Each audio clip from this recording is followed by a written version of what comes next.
Yani hukuksuzluklar bizim için almış başını gidiyor gerçekten, tabiri caizse.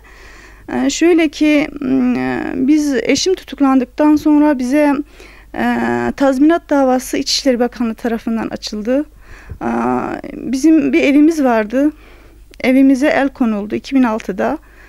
Sözde devlet hazinesinde bir azalma olduğu için, devlet bütçesinde bir azalma olduğundan ötürü bize yapılan bu tazminat davası sonucu evimiz elimizden alındı.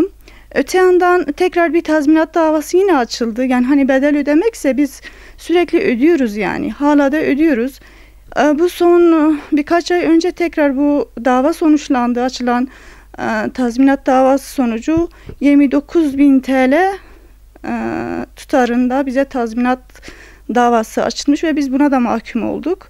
Yani İsrail'in yapmış, Filistinlilere yapmış olduğu zulmün aynısını bugün Türkiye Cumhuriyeti adaleti bizlere yapmış oluyor yani. Hani mantık aynı mantık. Hani nasıl ki İsrail Filistinli bir aileyi tutar, eşini yakalar, erkeği tutar, yakalar, zindana atar. Öte yandan çoluk çocuğun başını işte buldozerlerle evlerini başlarına yıkar ya.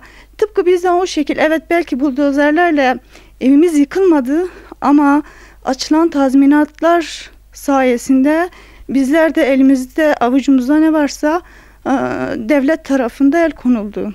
Genel anlamda bunu sadece dindar mahkumlara yapıyorlar. Hani örneğin biz balyoz davası sanıklarına böyle bir muamele görmedik. Ergenekon davasında tutuklu olanlara da görmedik.